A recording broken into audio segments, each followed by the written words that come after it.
Cornerstone Gundog Academy, online resources to help you train your retriever. Welcome to the Build From Here podcast. On this episode, I'm extremely excited to have Blair Badham on, and more than anything, I'm just excited because of seeing your journey with your dog Gus. It's been a really cool journey to see, and kind of a unique situation. You live really right down the street from us. So whenever you had reached out to us and you were going through some challenges, I noticed the area code was my area code. I was like, man, I wonder where he lives. And so I started looking, I was like, wow, 20 minutes down the road. So we were able to actually go in person and do some training together. And I thought that was just so cool. So, but outside of that, I'm just excited to see what I want to honor you on is your ability to, really pursue this. You're pursuing a career, you've got family, you're doing all of these things, but you're still making your dog a priority. You're fitting it in, like we talked about before we got on this podcast. You're fitting in the dog training into your family, right? The dog adapts to your family rather than making, your other things are priorities and they're the highest priorities, right? Because they should be, your family, your job and all that, but you're still able to do the dog thing. And you're passionate about it and it's evident, and it's pretty cool to see your connection with Gus. Y'all's bond y'all have, it's very noticeable, especially as you've gone on through the training. We'll talk about Member Weekend here in a bit, but even at Member Weekend, it was just so evident to see like the progress y'all had made from the first time I had seen y'all. And it's so cool to see that. And I feel like you've just done an outstanding job. And I know there's a lot more to come and you're excited about all that, but I just want to congratulate you on what you've done thus far and just welcome you to the podcast as we get to celebrate your success. Man, thank you so much. I'm honored to be here and thankful for all of your work and help, and really not just with me, but what you've created here has allowed for all of that success. So just super excited to be here and grateful for everything you've done. Well, we appreciate that so much. And it's there's one reason we do it, right? To see people have a better experience with a retriever, and we want to hopefully inspire future generations to do the same too. Right, when your kids see you doing this, this might be something they think about in the future. Absolutely. And even if not, just still inspiring other generations to do the same is pretty cool. So, how did you get into? Let's just give you some background on who you are, where you're from. That way, everybody knows, and then we'll kind of dive into your journey of how did you end up training your own duck hunting dog. We'll get there.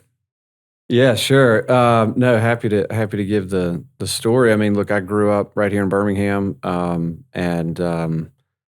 met a great girl in college and moved right back and started our lives together. And 20 something years ago. Wow. And hunting wasn't always a part of my life. My dad also grew up in Birmingham, but kind of what is now suburbia, but then was the woods. Yeah. And so while he wasn't a city kid, he was kind of rummaging around in the woods, his whole life. And when I grew up, it was a totally normal kind of suburban upbringing. He went to work, mom stayed home, and I've got a great family. Wow. But didn't grow up, in a rural area or on a farm or anything. But my dad and his dad loved fishing. That was their passion, and so that's what we did, man. Bass fishing every weekend. Nice. On whatever boat my dad could afford at the time. And it was great. We called it, beating the banks. Just rattle trap fishing or whatever we could do. And but neither of them really loved hunting. They liked to bird hunt a little bit, but when I got to be, I don't know, junior high school, and my friends were going deer hunting and duck hunting and turkey hunting, I mentioned it to my dad probably a lot, and and being the great dad that he was and is, he went and found a place for us to hunt. And wow. I think I could get this wrong, but I think he found it in the classified ads. Really? In the newspaper, I No swear. way. Wow. And it was down in South Alabama, and we went down there and visited. And turns out we knew some people who were involved, and he joined. They did have a bass pond, so that he liked that. That sealed the deal. That sealed the deal. But it was really, I was probably about 10 or 12 years old, and I just fell in love with it. And from then on, like my entire focus in outdoors shifted from fishing, which is what I had always known, to hunting, and I've never been one of these obsessive hunters. Like I'm not. Yeah. I don't have a wall full of trophies. I could barely call up a turkey to save my life. But like it to me, it's just being outside. Yeah. And I don't like going on a hike for the sake of being outside. I need an activity, and that for me is the activity. And I love everything about it. I love both nature and the camaraderie of being around other hunters. I love the wildlife. I love the tools and the trucks and the four-wheelers. I just love everything about it. And but dogs have always been a part of that, and I've always had a special love for dogs, like a lot of people do. But like my high school job growing up was working for a veterinarian, and Really nice. yeah, I just kind of we always had pets, but it wasn't until I think my senior year of college, my dad got a black lab and trained it using the old water dog book, Awesome. which was great. I mean, he was essentially an empty nester, and he went down to the soccer field every day, and just the dog wasn't perfect, but she would go get a duck, and we did Alabama duck hunting. Nothing Nice. special. Yeah. You go where there's ducks, and you might kill 5, you might kill 15, but Yeah. the whole point was to be outside, and watching him do that with that dog and hunting with that dog was kind of ingrained in me, and it's something I always wanted to do. You fast forward to how we got to today. One of my mentors told me one time to not get a dog until I had a wife and 2 kids, and I thought that was good advice, and I did that. So she was the best dog I ever had. No offense to Gus, he's a good dog, but BB was perfect. But at that time we had small kids, and there was no real. I did a little bit of water dog training, but really no opportunity for me to actually get her to the point where she was ready to hunt.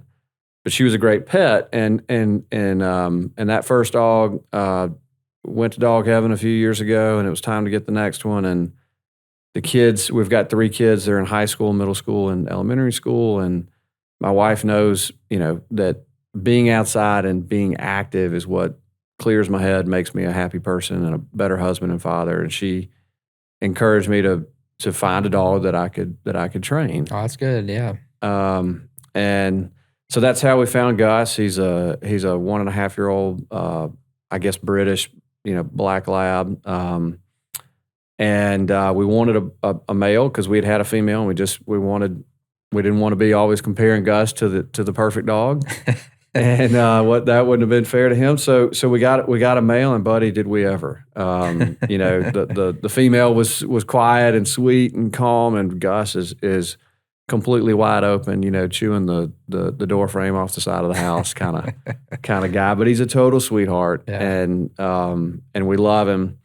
But I tried the water dog technique like my dad used, and I just didn't have the consistency that the opportunity he had, because we kids were basically out of the house. So I was struggling with it, and I was walking my dog one day and ran into my friend Bo Flurry, the real hero of this story, who had trained a dog using Cornerstone, and he was walking his dog. I was walking mine. He said, "How's it going?" I said, "Not great."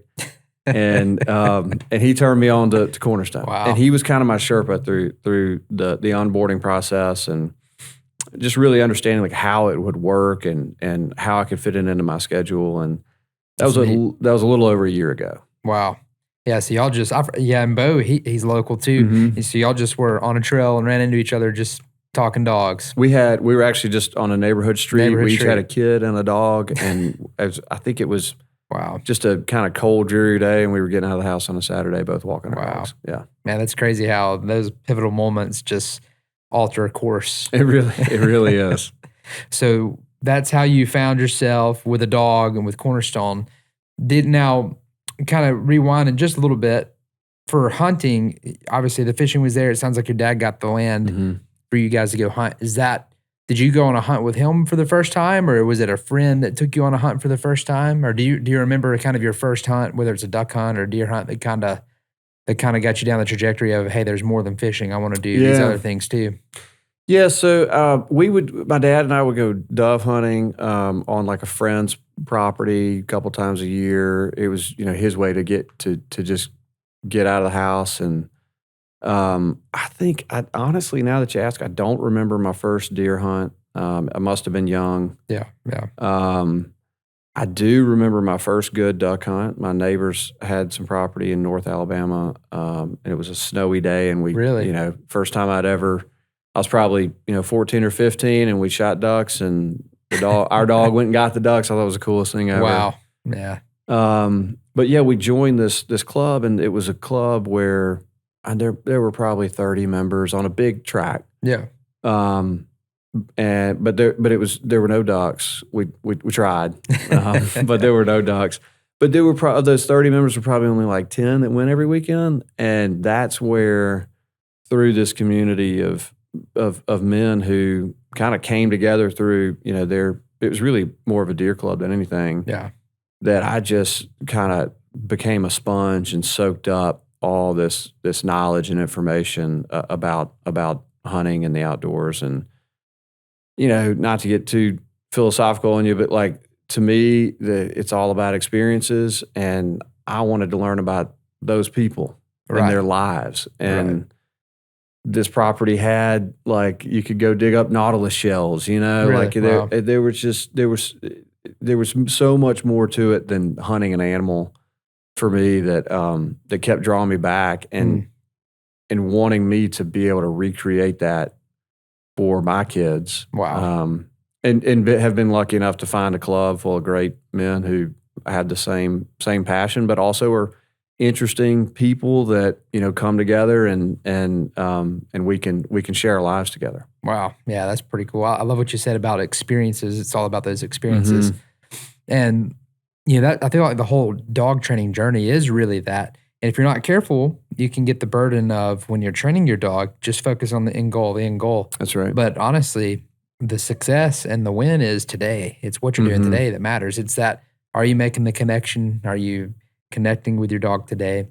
Are you moving the ball forward? But also, are you enjoying today? Because it's easy to be somewhere in the middle of training and think, man, some dogs are way better than mine, or we're not near where I want to be. But in reality, like, you are exactly where you want to be. You're training a dog. That's right. You're having fun. That's so right. I love what you said about that, about the experiences. And I think that's so valuable. I kind of share that same sentiment too. I think a lot about, where I want to invest just my time and resources with my family. And it comes down to, hey, let's make sure they're getting experiences, because that's what you'll remember, right? Versus just things and stuff like that. Just, it's not the same. But those moments, like you shared something about that moment that you remember your first duck hunt, and your dad's dog went and got that. I mean, that's something that's irreplaceable. Such a valuable moment in time. And to see that happen obviously sets you up for where you are now, and maybe even aspiring for more, right? Aspiring to take your dog to another level. That's right. That's right. Yeah. It's like a foundation of memories. And, that when we think about what we want our lives to become, it all comes from there.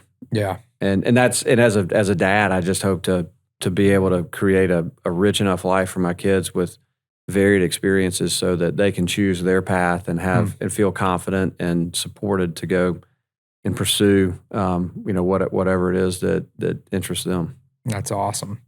So getting into training, so it doesn't sound like training was going great. That's when you ran into Bo. That's right. What was going on? Just didn't have the direction you felt like you needed? Yeah. Kind of what was the challenges you were facing at the time that made you, and what was it about Bo and his dog that kind of made you think, maybe I should do what they're doing, or maybe I should go down that path? Yeah, sure. I think the challenge, in some of those older materials is you don't... What's really hard to take away is the amount of repetitiveness that is needed. Yeah. And there's no plan in that book. It explains what to do. But I think that when you read those books, they were written for an audience that had already a community around them. Right.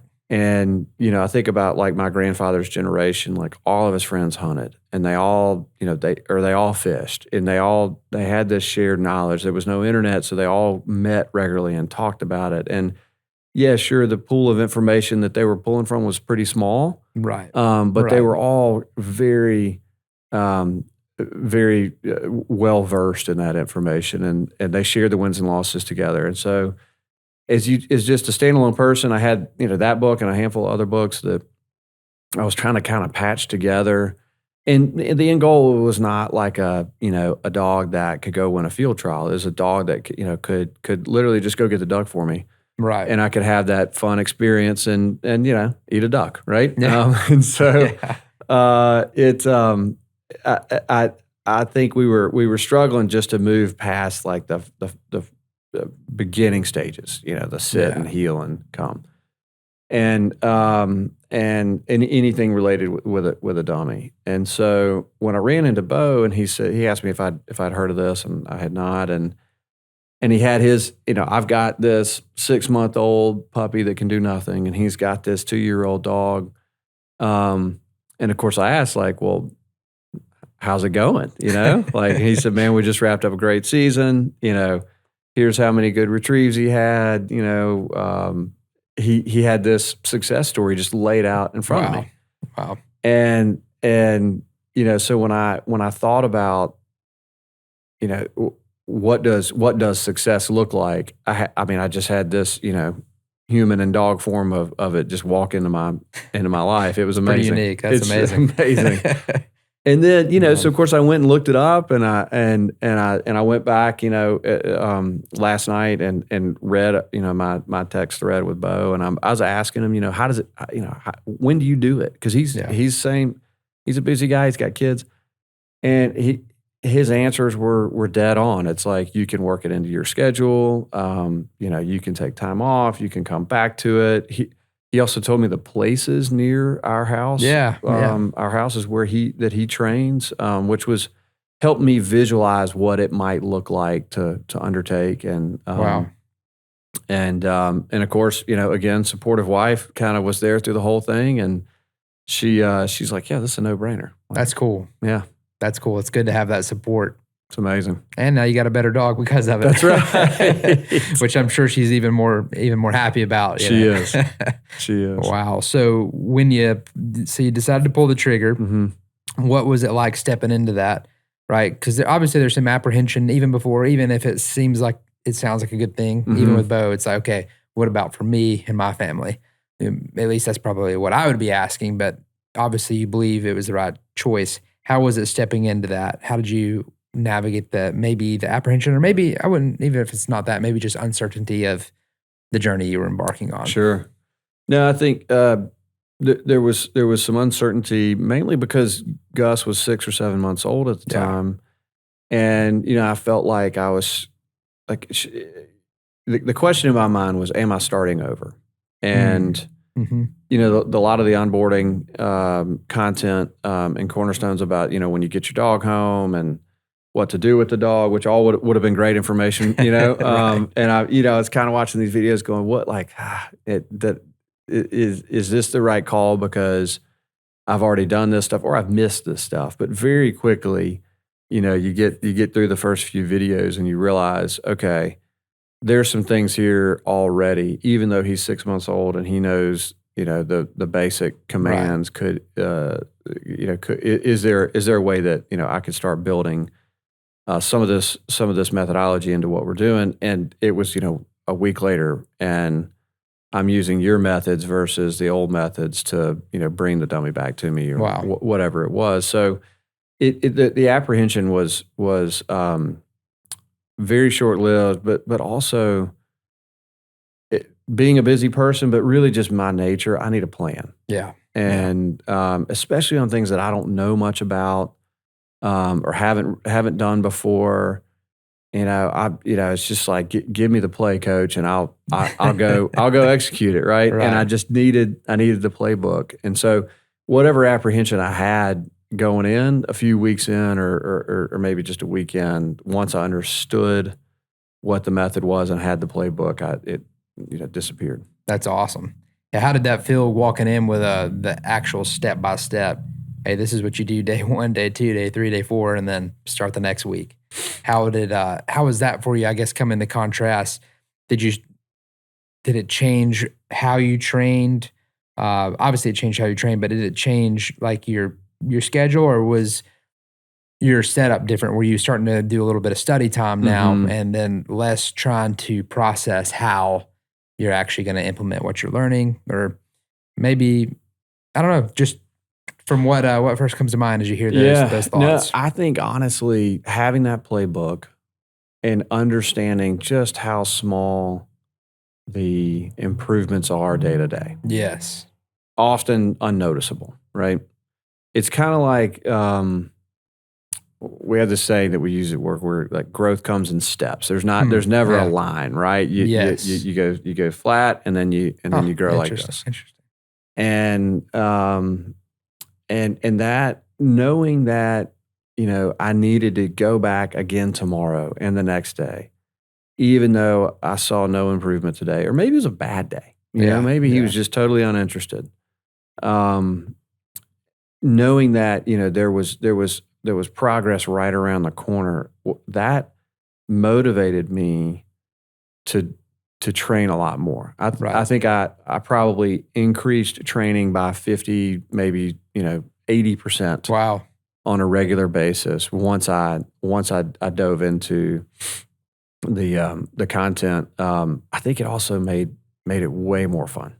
That's good. That's good. Like I tend to be a perfectionist. I tend to hold myself and others to high standards. And Gus, unfortunately, got the wrong end of that stick the first 6 months of his life, and I was just unhappy with the results, and so I was unhappy with him, and it showed. We didn't have the relationship the bond that we have now. Right. I mean, he couldn't understand what I was asking from him, and he never saw me happy about it. So he was thoroughly confused, and I was very frustrated. So I think it increased the amount of time I spent training, but it also made it a lot more fun for both of us. That's awesome.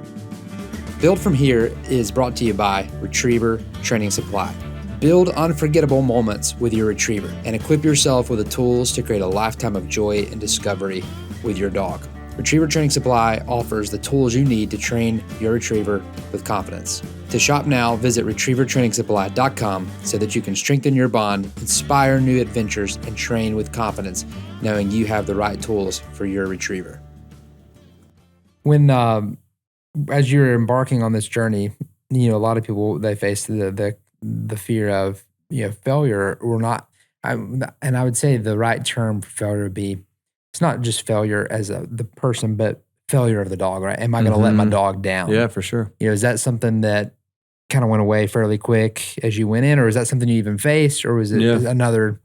Obviously, we kind of talked about a little apprehension going away quickly, but I don't know if one of those thoughts was kind of lingering in the back of your mind. That's the dark side of the perfectionism.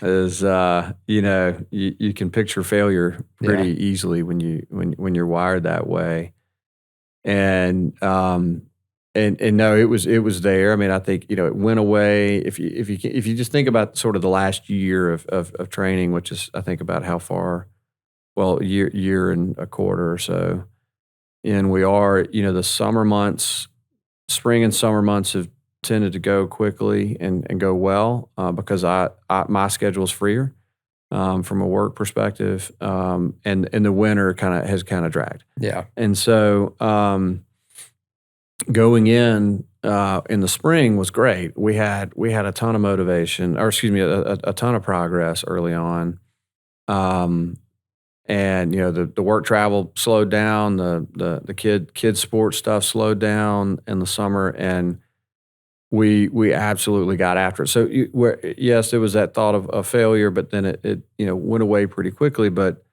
man, as soon as things slowed down again in the fall and the winter, because of my lack of consistency, they came right back. And it's even worse then, because then it's like, man, all my friends know I'm doing this. My neighbors watch me in my backyard every day.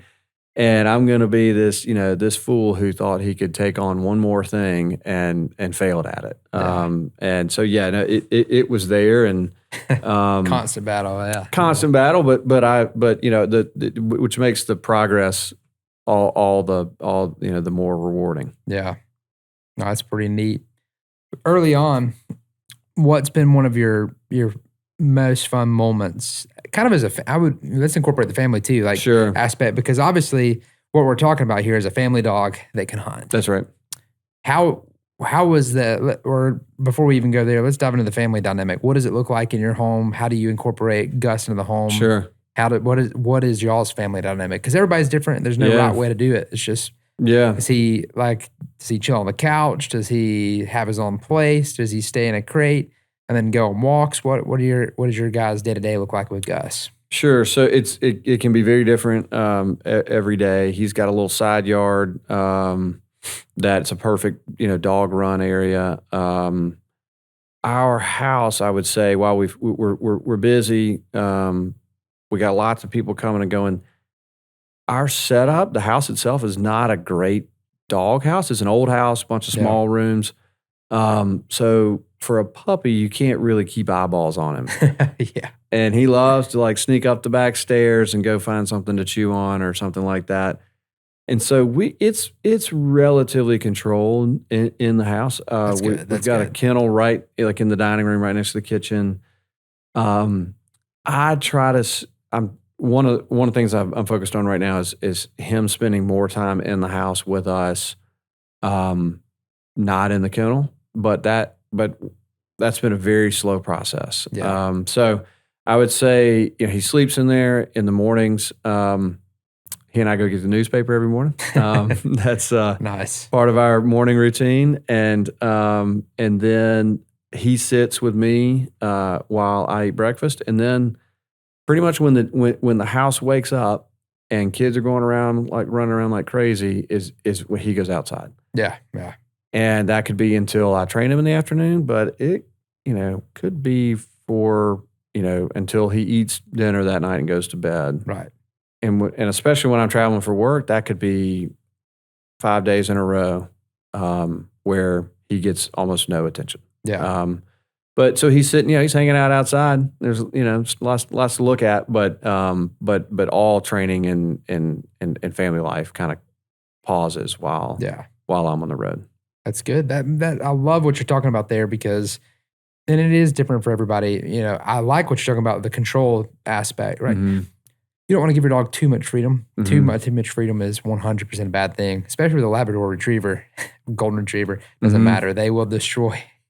They will destroy. It's in their nature. They will. But also that structure that you've got him, even going to get the newspaper, then he knows when the kids do their thing, he goes here, he hangs out. So that consistency of structure is good for him. And then he kind of knows, okay, now it's work time. We're going on a travel schedule here. So now this is what it's going to look like. That consistency goes a long way to help them stay stable for the dog. So I think the structure idea that you've got going on is awesome.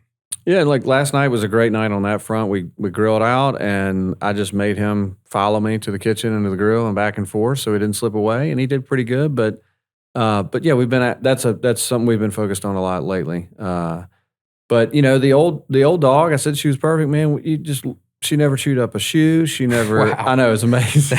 It was a real blessing considering the kids were little. Yeah. Wow. That we didn't have, a typical lab, but Gus is a typical lab. And so we keep eyeballs on him, and he spends a lot of time outside. That's good. So training, as you're digging in, what was one of your first wins that you started to realize, oh, wow, this is pretty cool. Like I could see myself, really diving in and doing this. Or this is really starting to work. What was the first win on that? When we went from the backyard to a new place, and the basic obedience he was about as bored with it as I was. I know it's important. But doing heel work in the driveway, I mean, both of us were just like, man, let's get moving on this. But he does fine with it, or he did fine with it. But I feel like, and to this day, Send a Place is like our sort of go when we're struggling with something. I just set those place boards up, and he just loves it, And Nice. and so I remember going to a church down the street, at daybreak, and him really nailing the hand signals, and thinking, like, this is different. This is different than like teaching your family dog to sit and stay. Yeah.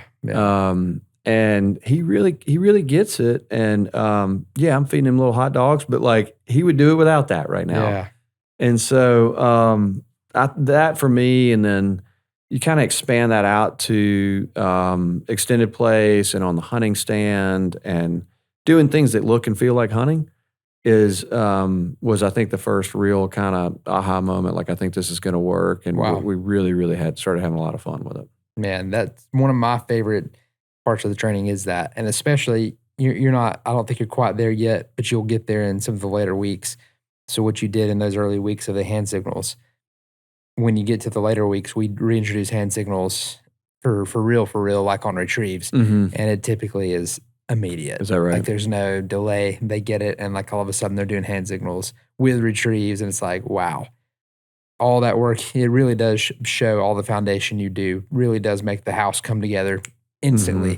Mm-hmm. The foundation is so crucial. So all the work, the front, like you said, the front loaded work where you're starting to think, man, it's time to move on. Mm-hmm. That work pays off dividends for years coming. I know you've already seen it from Member Weekend and some of the other stuff. I think we should just dive in head on real quick to a challenge you faced real quick, because right now it sounds like everything was good, but we know everything's not always good when we're training. And so it sounds like you had the moment of success. You're thinking, great, this is different. I don't think it was too long after that you started That's right. running into maybe this ain't going to work. Yeah, good old Fetch. Came and got us. And to describe, I think Gus, he's a super excited, high energy dog. And I mentioned he's a Brit earlier just because but he's not like your typical, American lab that is so high energy that you've got to calm him down, right? Right. He's a big baby, and when we started working on Fetch in the backyard, my corrections were too strong. And I wanted him to get the details of it, and he was reading into my corrections, even though I was just saying no, or even just not giving him a treat. Yeah. He just would shut down. And I got to a point where we had moved from the hunting stand to the place board on Fetch, and every time I tried to make him incrementally better, and expect one more thing out of him that he couldn't do yesterday or last week, he just would shut down on me, and he'd drop the dummy. He would bob his head back. He would even throw it over his shoulder, and that frustrated me significantly, and and I to be honest with you, like, all the content that's on the Facebook group is so valuable, but I just didn't have the motivation to go dig through it all and find. I knew the answer was out there, but I didn't really go dig, and I finally, and I'm not it's not in my nature to go post in one of those things, right? Yeah. But that's when I posted a video of him doing just that, bobbing his head. And I can't remember if he tossed it in the video or not, but the response was, "Man, that dog, he's fired up. I know this is in the comments. I know, you just stick with it. You're going to get it," which was helpful. But I needed to know, what do I do today? How how do I get him to like hold this dummy? Which is still not. It's kind of like back to the the heel work in the driveway. He's still, when I say hold the dummy or hold it, he's like, really, Yeah. let's go play, let's go run, let's go do something fun. So it's that mixture. It's different with every dog, of course, but it's that mixture of what's the right amount of discipline and the right amount of excitement for that exact moment for this thing. And I could get it on all the big stuff like in the field. Yeah. But I could not find the mixture on fetch. And that was is and still has been that was the biggest challenge we faced. Yeah. I remember kind of going back and seeing that post. I don't really remember how we ended up coming in contact. I don't know if you had made another post or someone had commented or you were following up and giving some more perspective. Mm-hmm. I don't really remember. I just remember finding out, hey, you're actually local. And then we kind of started talking about that. And I remember when I was able to show up, because again, you're 20 minutes down the road, Gus was actually doing good. We kind of you walked me through what we had just talked through. You'd walk me through the obedience and you started showing me what he was doing.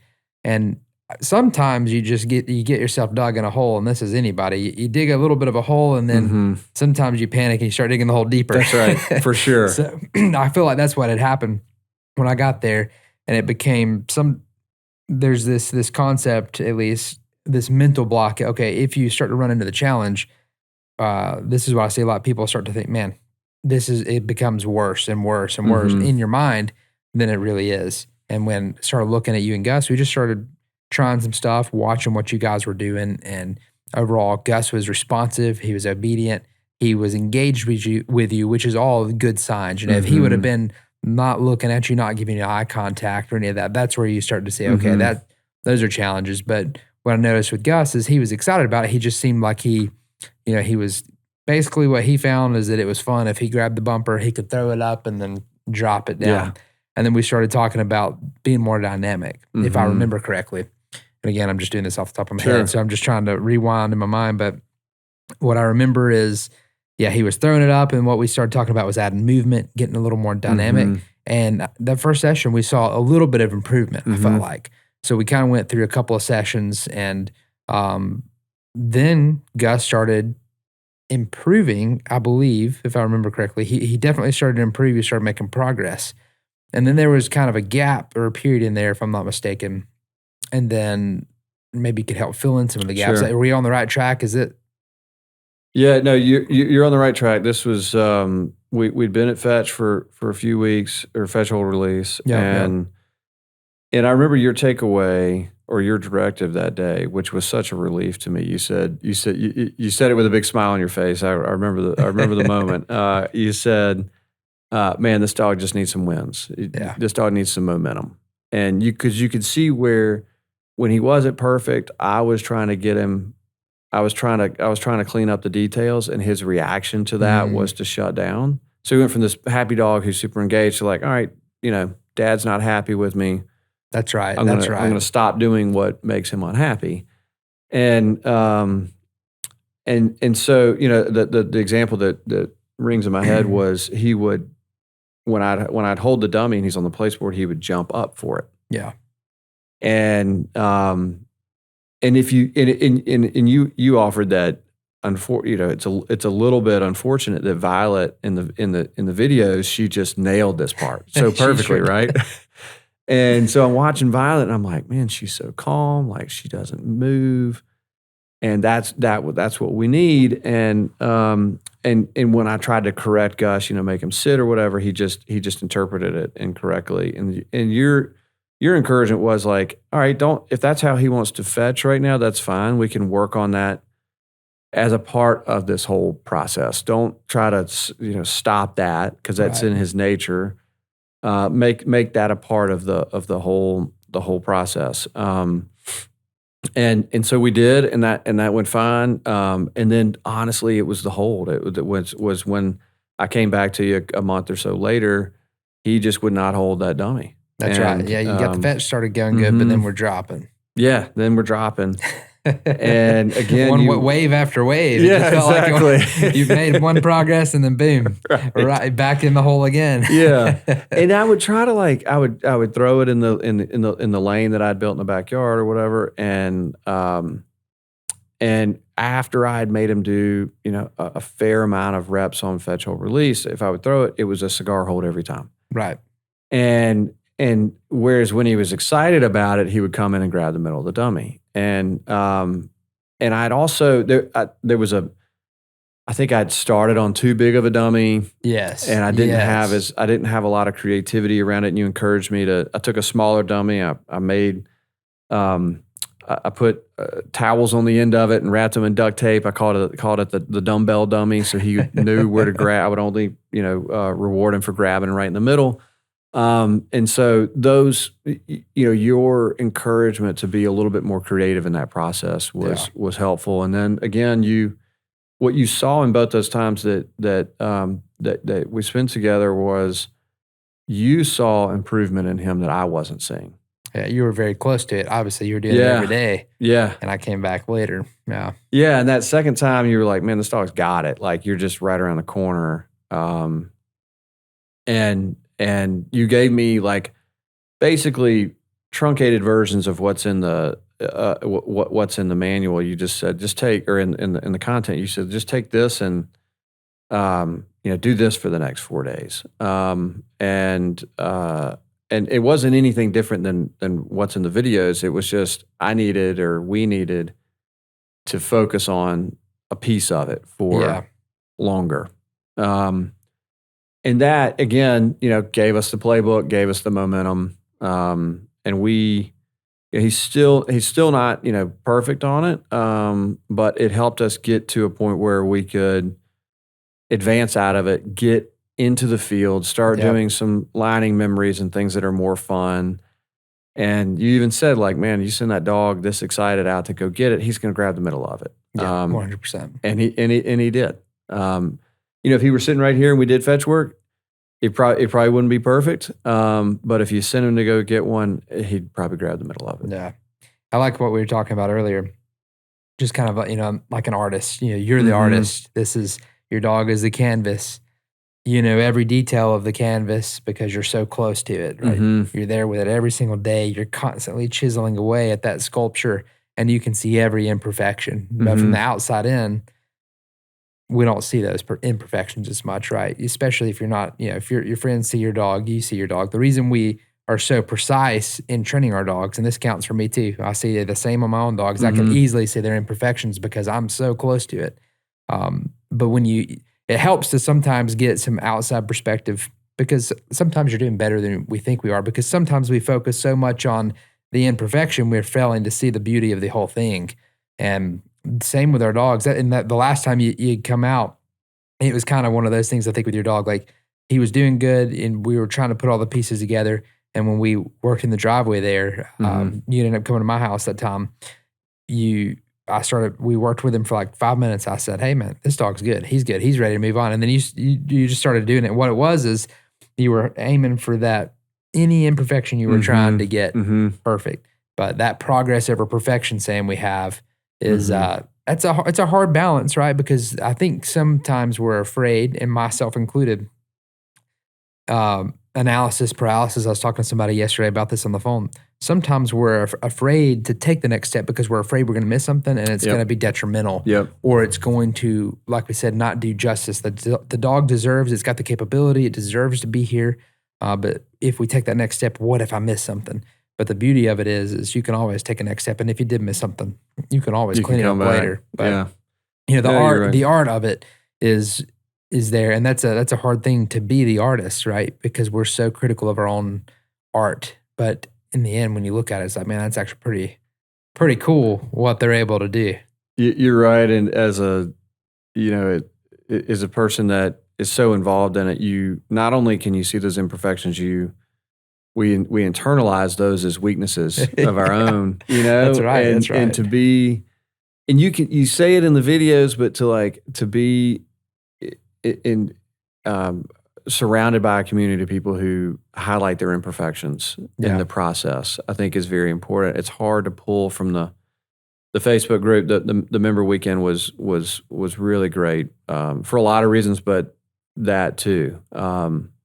You can tell somebody it's okay to not be perfect, but for somebody to sit next to you and tell you a story about how imperfect their dog was is a whole different dynamic. Wow. Well, yeah, let's talk about member weekend for a second. So you came out to member weekend. This was, what was it like getting into that, thinking about saying yes to it and then saying yes? And then what was your experience like when you were there? Because I know a lot of people, and we're going to hit on community a little more too. We'll talk about, I guess while we're on this episode, we might just mention the chapters and all that's coming. Yeah. Since we're so close to releasing that, we might as well just go ahead and make it live for the world to see.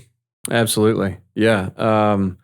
Yeah. So, we're for context on timing, we're about a year into, training at this point. Gus was about a year and a half, which this wasn't that long ago. Member weekend. Yeah. And I think you'd send some emails or somehow I'd caught word of it. And again, I went back to my Sherpa Bo Flurry and said, what do you think about this? Have you done it? Am I ready for it? And he had a conflict, so he couldn't make it, but he strongly encouraged me to attend, despite whatever hesitancies I had about our ability, and not coming from a family of dog trainers, not having done this before. Being, in my mind, like way behind schedule, which doesn't matter, right? And generally just, worried about, showing up and embarrassing myself, to be honest with you. Absolutely. I understand that. Yeah. I needed that encouragement. Wow. And yeah, so we, and it was also a busy time of year. I think, I had, it's a Friday to Sunday thing, and I had family activities Friday night and Saturday night. So I was, burning up the road, driving back and forth all weekend. But, when we've talked about breakthroughs, at different times through the training, nothing compared to member weekend. It was an absolute game changer. Wow. Hey, I hope you're enjoying the episode so far. I just want to stop and ask a favor of you real quick. If you are enjoying this episode, let me know. Like, subscribe, hit that notification bell. That way you can be aware of any new content that we release. And also, just let me know of what you're thinking. Maybe there's something that stands out to you, or maybe you just have a thought and you'd love to comment. I can't wait to see what you put in the comments, and can't wait for you to subscribe. So now back to the podcast. You came at a good time too, I'd say, especially that far into training. You can really see the pieces come together. And it's good to come at any time of the training, right? Because you're rubbing elbows. But obviously you have enough experience at that point to really make that count and to start to maybe have some eye-opening experiences. So like, okay, maybe we are in a pretty good spot. Obviously you can always see where we can improve, but starting to recognize, hopefully gave you some context on, wow, we actually have come further than I thought we would have. Because member weekend is a very challenging experience for a dog, especially the first day when they're around 50 other dogs. It's like they've never done that before. And they're all dogs that are high strung, that are go-getters, that want to retrieve.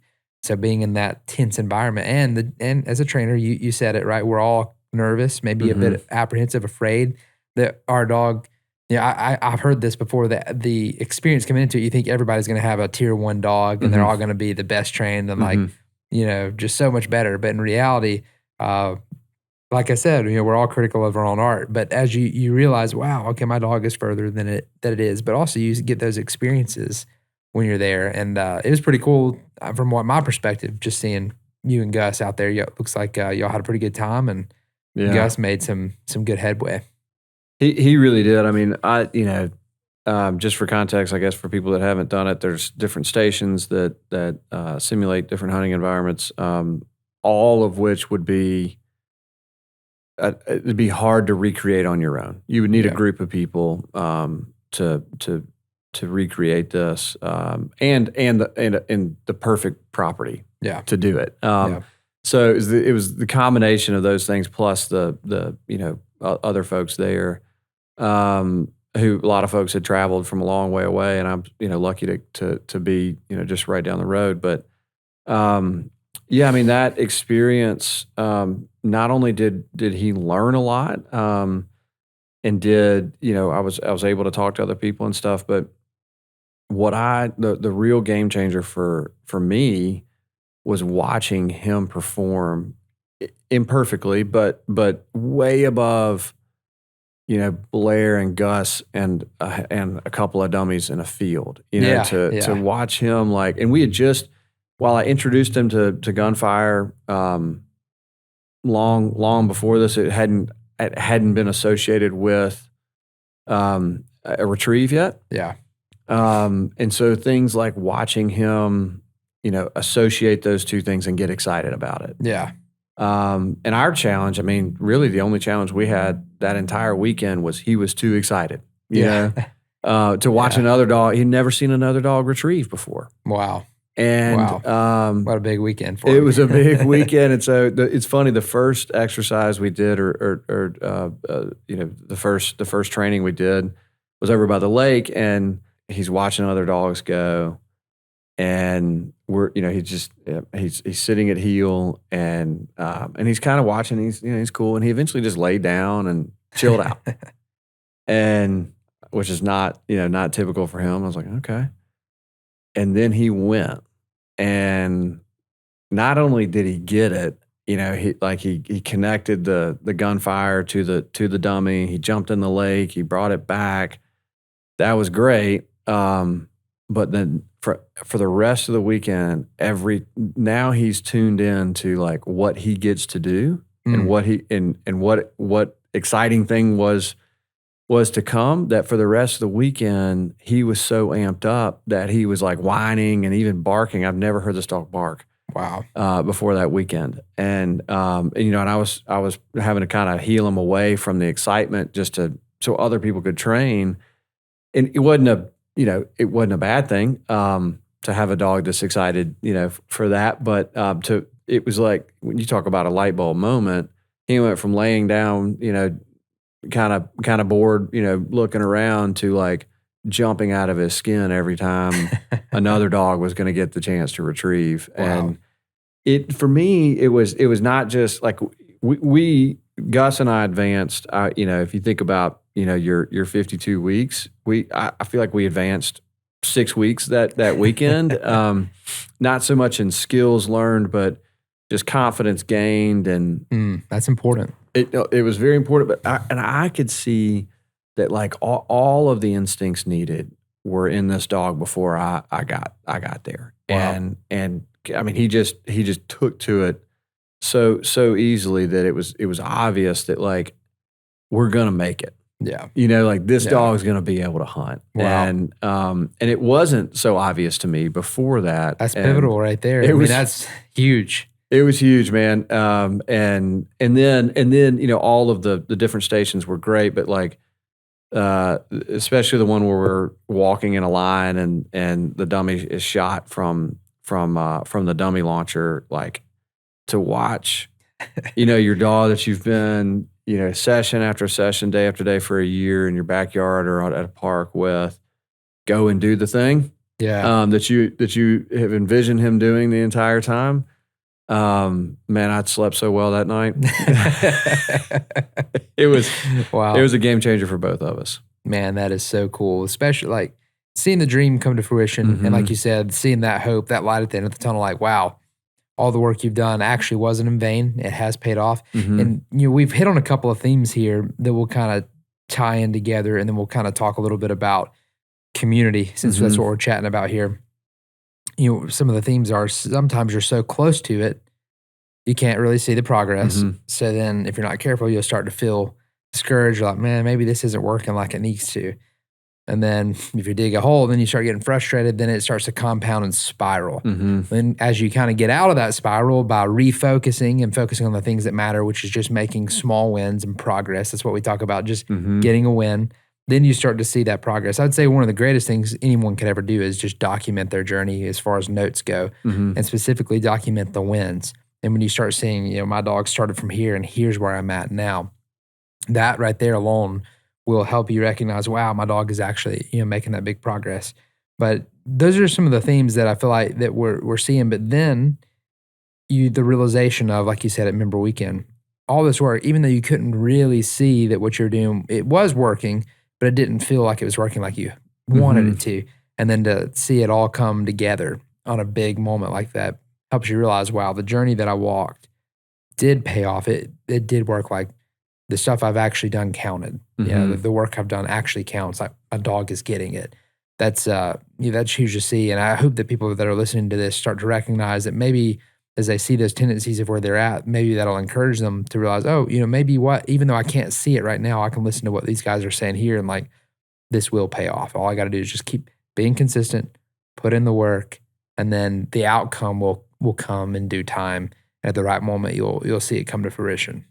No, that's exactly right. And finding ways to gain that perspective, I think it's a challenge especially to work into your daily life, but it not only helps you move through the challenges, but it makes the time with your dog more enjoyable, because when you have the perspective of we're going to make it, it's going to be fine. When you have the bad day, you can say, you know what, bud, let's just go play. Let's go to the creek. That's right. We don't have to get it right today. And that's just not my nature. My nature is like, I'm going to map out I got 7 days this week, and I'm going to do these 4 days with the dog and these 3 days with the family, and this, and if one goes wrong, the whole thing, but it's a lot of pressure to carry. It's a lot of pressure to put on yourself, and the dog can feel it. And you're just never going to have success when the dog when we're putting that much pressure on them. Right. Well, speaking of context of being able to, finding ways to find that context to realize, wow, it is going to be okay. Obviously Member Weekend is a great way to do that, but what kind of the grassroots thing we were mentioning earlier, or the thing that we're going to let the world hear about right now, whenever this podcast airs, they'll know, is the Cornerstone chapters. Well, I'm super excited about chapters. You're part of the Birmingham chapter. We've got the Birmingham chapter, we've got the Nashville chapter, and we've got a handful of others that are the pre-chapters, the grassroots chapters to get us started. But once this releases and goes live and the chapters become available, I mean, a chapter can be anywhere, but basically a chapter is the opportunity to be close to those that are around you, right? You happen to be in Birmingham, I'm in Birmingham, we're part of the Birmingham chapter. It just makes sense. If you're in Nashville, it makes sense to be part of the Nashville chapter.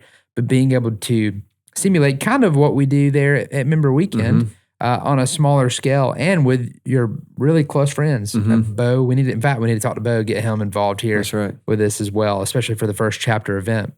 I'm really excited about that concept. And, you've been helping develop that just as from the beginning, right? You jumped in and I said, hey, do you want to be part of this and see what it's all about? So it's any thoughts on chapters and or anything you want to share for those out there? I know it's kind of building on what we're talking about there, but I'd love to hear some thoughts from you. Absolutely. I mean, talking about how, Member Weekend was such a game changer for us. I'm lucky enough to live down the road.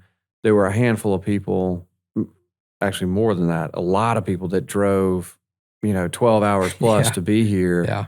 And I was amazed. I didn't expect that. And if you had held Member Weekend in Minnesota, I wouldn't have been there. Right. But just not feasible for my lifestyle right now. But I would have missed that opportunity. But then I think about a chapter and how what we did on Member Weekend it was 3 days straight, and it'd be a lot to do that with a group of folks. But you could do one day very 100%. easily, and you could recreate that. That opportunity, and just to have, just for your dog to be around other dogs, see them be successful, know not so much what they're supposed to do, but what their place in the puzzle is, and just a new experience for the dog, and to have help, right? Like it can be work, and you need other people's tools and time and expertise. What you've made available through Member Weekend could be created at scale with small groups, and I think people could get just as much benefit from it, and without having to drive 12 hours. And it excites me to think about a whole country of chapters of people creating it, and especially think about all the different ways that we can train these dogs for different terrains and different game.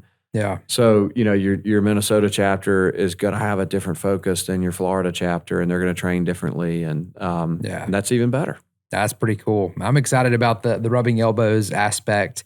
And more so, I'm just excited about the connections. Because, I mean, as we're listening to this, what you said is how impactful that was, being able to rub elbows. And actually, it's one thing to see it on Facebook, right? But it's another thing to be there in person. Like you said, just letting the mask down, hearing someone else tell you about their their challenge with their dog and how they overcame that. So I'm very excited about that moving forward. So we're gonna have our first chapter event pretty soon. We'll get with you guys and get that scheduled, and then we'll go from there on it. A couple more thoughts I have or questions I have for you as we kind of wrap up this first episode with you, which has been just phenomenal hearing about your success and Gus's success and the challenges that you face, but also overcoming them. Would love to know about what you're most excited about moving forward. I don't remember if we talked about it. We probably did, but you've been traveling for the past couple of months, so haven't done a lot of training, which I think is great because it shows the reality of life. Like sometimes you can't always do week. That's right. Like we've got things that come in. So now that travel may be dying down a little bit, what's your next steps with Gus? What are you most excited about, and what are you most looking forward to? And as you finish out the course, is there anything that stands out to you thus far that you're just like, man, this is what I'm fired up about? Yeah, sure. So we're technically halfway through the 52 weeks, or maybe we're a little bit farther than that. But if I think about hunting season in 6 months or so. And how much progress Gus and I made last summer. Yeah, as you mentioned, my work travel, but also like kids, travel soccer is heavy. All those things are heavy in the spring and the fall. And my kids go to summer camp, and one's already gone and one's about to go, and I'm going to miss them like crazy. But that means it's Gus time. And so what I think about, that I'm looking forward to is I think back to the progress we made last summer, and I want to replicate it and expand on it. But obviously, we didn't push Gus to be ready for his first hunting season. He just wasn't there. And so getting him out in the blind, and listen, he'll be a 2-year-old dog by the time he gets his first hunt in, and that's perfect. When he brings that first duck to me, I'll probably cry like a baby. That's but the best thing about that is that I'll be surrounded with friends and family. My son will be there, and he has been as much a part of this process as anybody, and my friends that I hunt with will be there, and Gus is known as the camp dog at the place we hunt. And so they'll be a part of it, and really just sharing that, the opportunity that I've had to work with him has come because of all the people around me, leaning in and supporting me, but also, picking up the other parts of my life, being my family, and friends that support me in that way. And just being able to really, fulfill that opportunity that's been created. I'm excited about it, and I don't, I think maybe at some points in time during this process, I wasn't so sure I was going to see that. Wow. And so now that I can see the light on it, I'm super excited. Yeah, that's always great to look forward to. And you making that right decision. There's two schools of thought. Some want to get the dog out there and get it experience, and then some want to make sure the dog is ready. The Cornerstone, we kind of think the school of thought would be lean towards wait till the dog is ready, right? Because the unintended consequences of if it goes wrong are not worth the experience you can get them. So I'm confident that Gus will do well when hunting season comes, and I can't wait for that. This will be a big fall for him and for you as y'all get those first few wins under your belt with real birds and see it all come together in fruition. We'll have to do a follow-up episode after y'all's first few hunts or something like that to talk about, being on cloud nine and the dream comes to full reality. And what I love about it, the process here is that you're trusting the process. You see that it's going to work. And that's what I would love to encourage people on too. It's, you don't have to be at the end of training to have a successful dog. you've already got a successful dog. You've already trained successfully. Mm-hmm. Success is imminent as long as you're willing to be consistent and put in the work over time. And like we said, it doesn't even have, if you've got breaks in there, that's perfectly fine. But as long as you are willing to finish the mission, finish the reps, over time, you'll get there. And it seems like y'all are right on track. What, I guess kind of the final question I have for you, or before I ask that, is there anything that you came to the episode wanting to share, or that it was just on your mind you felt like you wanted to share with anybody? I think we've hit on it, but just leaning into that community Yeah. as much as possible. And the Facebook group, I'm sure it works for a lot of people for content, but find people near you that are going through the same process and pick up the phone and call them. It's not, this day and age, it's not the easiest thing for people to do. But pick up the phone, call people, and go spend some time with them at the park and start building those relationships. And you just never know where it's going to lead for you and your dog and life. That's good advice, especially now with the chapters being unraveled and everything. Exactly. That'll be an achievable thing. Mm-hmm. Final question for this episode. I always like to ask this. If you could tell yourself advice, knowing what you know now, what would you tell yourself day one of starting this journey of training your dog? Would you recommend doing something any different? Would you or is there one piece of advice per se, maybe not even doing something different, but is there one like focus point you would say, Blair, this is what you need to focus on right now. This is what you always just need to keep at the front of your mind. Yeah, that kernel that you shared the first time you came is give this dog some wins. This dog needs momentum. And I remind myself of it every time I'm training Gus. I think that's the dog training knowledge. And then for myself is kind of the same thing my incredible wife tells me every day, chill out. That's good advice. If I can combine those two, we usually have a pretty good day. Wow. Yeah. I couldn't say it any better myself. So might even, just pay attention. For those that are listening to this, you really need to heed that advice because it'll go well for you. So, well, Blair, I appreciate having you on. It's an honor for you to take time. Honored to be here, Josh. And I know it means a lot to everyone that's listening, inspires and encourages them. But again, I just want to applaud you for what you've done thus far and you being willing to face the challenges that you face, right?